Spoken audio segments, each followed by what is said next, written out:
Assalamualaikum warahmatullahi wabarakatuh. Perkenalkan, nama saya Albi Setiawan Saputra. Saya Sabri. Saya Septina Fiamin. Saya Tasya Anggraini. Saya Elsa Sulistiani. Kami dari kelompok 2 akan menjelaskan materi bab 5 tentang pendekatan matematis perilaku konsumen. Pendekatan matematis perilaku konsumen. Pendekatan perilaku konsumen bisa dilihat dari beberapa pendekatan, di mana pendekatan tersebut akan memberi jawaban tentang maksud dari perilaku konsumen. Ada dua pendekatan, yaitu pendekatan nilai guna utility kardinal dan pendekatan nilai guna ordinal.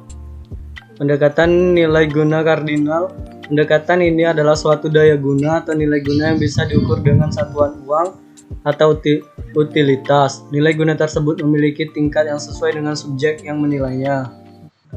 Dalam pendekatan kardinal terdapat satu landasan hukum, yaitu hukum Gosen. Hukum Gosen 1 menyatakan bahwasanya kepuasan konsumen akan menurun ketika kebutuhan mereka dipenuhi terus-menerus.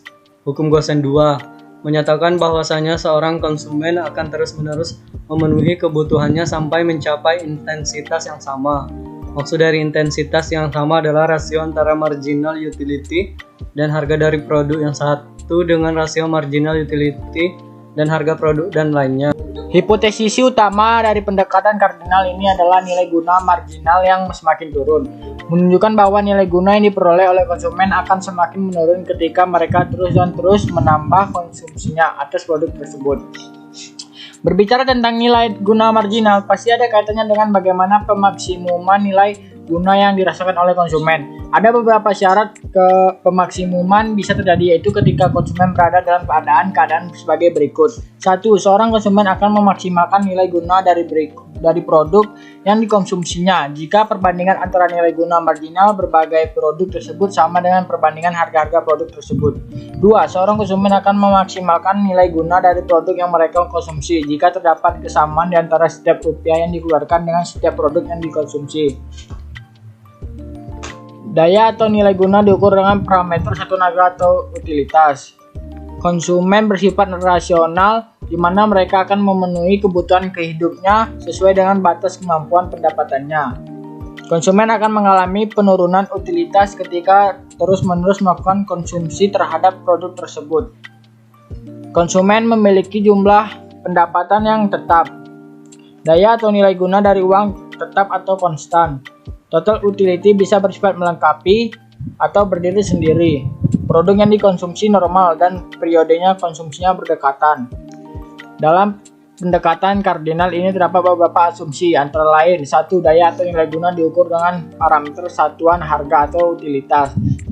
Konsumen bersifat rasional, di mana mereka akan memenuhi kebutuhan hidupnya sesuai dengan batas kemampuan pendapatannya. 3. Konsumen akan mengalami penurunan utilitas ketika terus-menerus melakukan konsumsi terhadap produk tersebut. 4. Konsumen memiliki jumlah pendapatan yang tetap. 5. Daya atau nilai guna dari uang tetap atau konstan. 6. Total utility bisa bersifat melengkapi atau berdiri sendiri. 7. Produk yang dikonsumsi normal dan periodenya konsumsinya berdekatan. Dengan berbagai asumsi tersebut, pendekatan kardinal mampu menyusun sebuah formulasi fungsi permintaan secara baik. Namun meski begitu, pendekatan ini memiliki beberapa kelemahan, diantaranya daya guna yang dipandang hanya dari segi subjektif membuat tidak adanya alat ukur yang tepat dan sesuai dengannya. Memiliki konsep konstan marginal utility of money yang membuat anggapan nilai uang akan menurun ketika jumlah uang semakin banyak. Konsep diminishing marginal utility merupakan permasalah yang sangat sukar dari segi psikologis dan sulit diterima sebagai aksioma. 2. Pendekatan nilai guna ordinal berbeda. Berbeda dengan pendekatan kardinal yang memfokuskan kajian pada daya atau nilai guna suatu barang, namun dalam pendekatan ordinal daya guna tidak 100% diperhatikan cukup diketahui dan konsumen mampu menyusun urutan tinggi rendahnya daya guna yang diperoleh ketika mengkonsumsi sebuah produk. Dasar pemikiran dari pendekatan ini adalah semakin banyak produk yang dikonsumsi, maka semakin besar kepuasan yang didapat oleh konsumen. Dalam menganalisa tingkat kepuasan pendekatan ini, menggunakan kurva indifferent yang menunjukkan kombinasi atau campuran antar konsumsi dua macam produk yang memberikan tingkat kepuasan yang sama, dan garis anggaran yang menunjukkan kombinasi antara dua macam barang yang berbeda yang bisa dibeli oleh konsumen dengan pendapatan yang terbatas.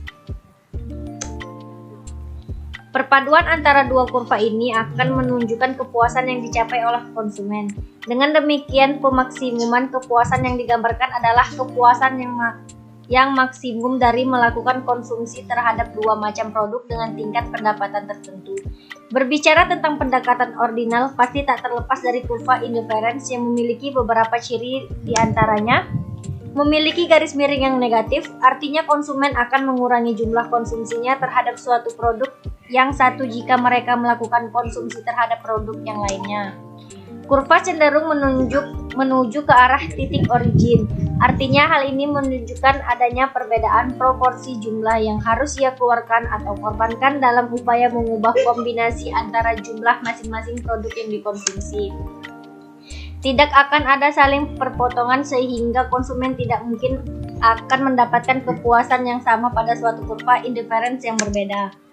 Sama halnya dengan pendekatan kardinal, pendekatan ordinal juga memiliki beberapa asumsi penting di dalamnya, antara lain konsumen yang bersifat rasional. Konsumen memiliki skala prioritas dalam menyusun produk yang akan dikonsumsi, mulai dari yang memiliki daya guna kecil hingga pada yang memiliki daya guna tinggi. Konsumen memiliki sejumlah uang. Konsumen selalu berupaya untuk mendapatkan kepuasan maksimal. Konsumen selalu konsisten. Hukuman yang berlaku adalah hukuman transitif.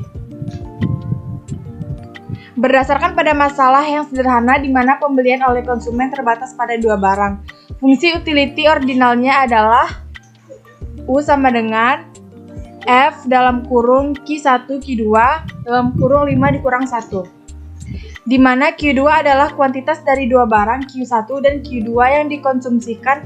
Ini dianggap bahwa FQ dalam kurung Q1 Q2 adalah continuous dan mempunyai turunan partial tingkat pertama dan kedua yang bersinambungan. Maksimasi kepuasan. Konsumen yang rasional menginginkan untuk membeli kombinasi barang Q1 dan Q2 yang dapat menghasilkan tingkat kepuasan yang tertinggi baginya. Masalah yang dihadapinya adalah maksimasi, tetapi pendapatannya terbatas dan dia dapat membeli jumlah barang-barang yang tidak terbatas.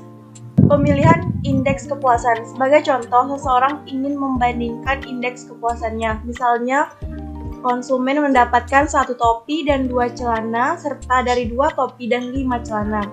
Konsumen jelas menginginkan kombinasi yang terakhir daripada yang mula-mula. Angka-angka yang ditunjukkan dalam kombinasi-kombinasi ini karena bertujuan untuk menunjukkan kekuatan dari keinginannya adalah tak terbatas atau arbitrary, dalam pengertian bahwa perbedaan di antara mereka tak berarti. Fungsi permintaan. Fungsi permintaan yang umum dinamakan fungsi permintaan saja, kecuali jika itu perlu untuk membedakan dengan jenis fungsi permintaan yang lain. Fungsi-fungsi permintaan dapat diperoleh dari analisa maksimisasi kepuasan. Dua sifat yang penting dari fungsi permintaan dapat dijabarkan sebagai berikut. 1. Permintaan untuk setiap barang adalah fungsi yang tunggal dari harga dan pendapatannya. 2. Sifat permintaan adalah homogen pada derajat 0 dalam harga dan pendapatannya.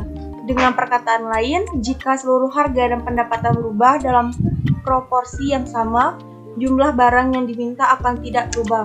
Kurva permintaan. Bentuk fungsi permintaan tergantung pada sifat fungsi kepuasan konsumen. Ini pada umumnya dianggap bahwa kurva permintaan adalah berselop negatif. Untuk masalah tertentu, hubungan yang berkebalikan mungkin terjadi. Sebagai contoh, tersedia dengan anggapan on tension atau jika konsumen memperoleh kepuasan dari harga tinggi. Fungsi permintaan mungkin mempunyai slop positif. Kurva permintaan kompensasi konsumen untuk Q1 dibentuk dengan cara yang sama dengan P2 dan UO sebagai parameter yang diketahui. Ini menunjukkan bahwa kecembungan kurva indifference menjamin bahwa kurva permintaan kompensasi selalu berselop menurun. Efek langsung atau direct effect. Bentuk pertama pada sebelah kanan dari 5-39 adalah akibat efek substitusi atau tingkat yang mana konsumen mengganti barang Q1 dengan barang yang lain jika barang Q1 berubah dan ia berpindah atau bergerak sepanjang kurva interference yang diketahui. Bentuk kedua pada sebelah kanan adalah efek akibat pendapatan di mana menyatakan bahwa reaksi konsumen terhadap pembelian Q1 berubah dengan perubahan pendapatan. Harga-harga tetap sama. Jumlah dari kedua bentuk menghasilkan efek total pada pembelian konsumen terhadap Q1 sebagai akibat perubahan P1. Dimisalkan bahwa harga barang Q1 turun, konsumen mungkin bermaksud mengganti Q2 dengan Q1 karena banding 1, Q1 menjadi semakin murah dan 2, penurunan harga barang Q1 sama saja dengan naiknya pendapatan konsumen. Efek substitusi menjelaskan penataan kembali atau realokasi yang akan menempatkan di antara pembelian konsumen jika perubahan harga tersebut dikompensasi secara bersamaan dengan perubahan pendapatan yang memaksa konsumen tetap ada kurva interference yang sama. Sekian dari kelompok kami.